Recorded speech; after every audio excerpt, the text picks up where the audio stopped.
দিলি? হ্যাঁ কিভাবে দিলি? এই 30 টাকা দিলাম কিভাবে দিলি বল? তিনবার পাতলা পাতলা পাতলা হ্যাঁ পাতলা হয় এখান থেকে। 30 টাকা দাও। आइए देखते हैं बैठचंद मजा आएगा ये বলছি একটা হিসাব নিতে আসলাম বুঝলা। বলছি ধরো আমি তোমাকে 10 টাকা দিলাম, ঠিক আছে বুঝছো, তারপরে আবার 10 টাকা দিলাম, ঠিক আছে, তারপরে আবার 10 টাকা দিলাম, কত হলো? 30 হলো। 30। তো তোমাকে 30 টাকা দিলাম তাই তো? হ্যাঁ দাও এবার আমার টাকা দাও। দাও টাকা দাও। হ্যাঁ টাকা দাও। তোমাকে 30 টাকা দিলাম তো। ও এটা আবার 10 10 হিসাব শিখাচ্ছ নাকি তুমি? হ্যাঁ এটা কি ধুর পেয়েছো নাকি তুমি? তোমাকে 30 টাকা দিলাম তো। তুমি তো ধুর পেয়েছো নাকি? কেন? হ্যাঁ এখন এখন 10 দিলাম, আবার 10 দিলাম, এই আবার 10 দিলাম, এটা আবার কোন হিসাব ভাই? হ্যাঁ? কাকে শিখাচ্ছ? তাহলে 3 বার 10 টাকা দিলাম, তাহলে কত হলো? কত এটা? 30। তুমি আমার হিসাব শিখাচ্ছ? হ্যাঁ হিসাব শিখাচ্ছ? তাহলে 30 টাকা হলো না?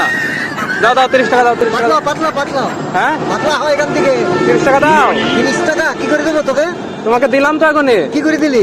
হ্যাঁ? কিভাবে দিলি? এই 30 টাকা দিলাম, কিভাবে দিলি বল? 3 বার 10 টাকা করে দিলাম। কিভাবে দিলি?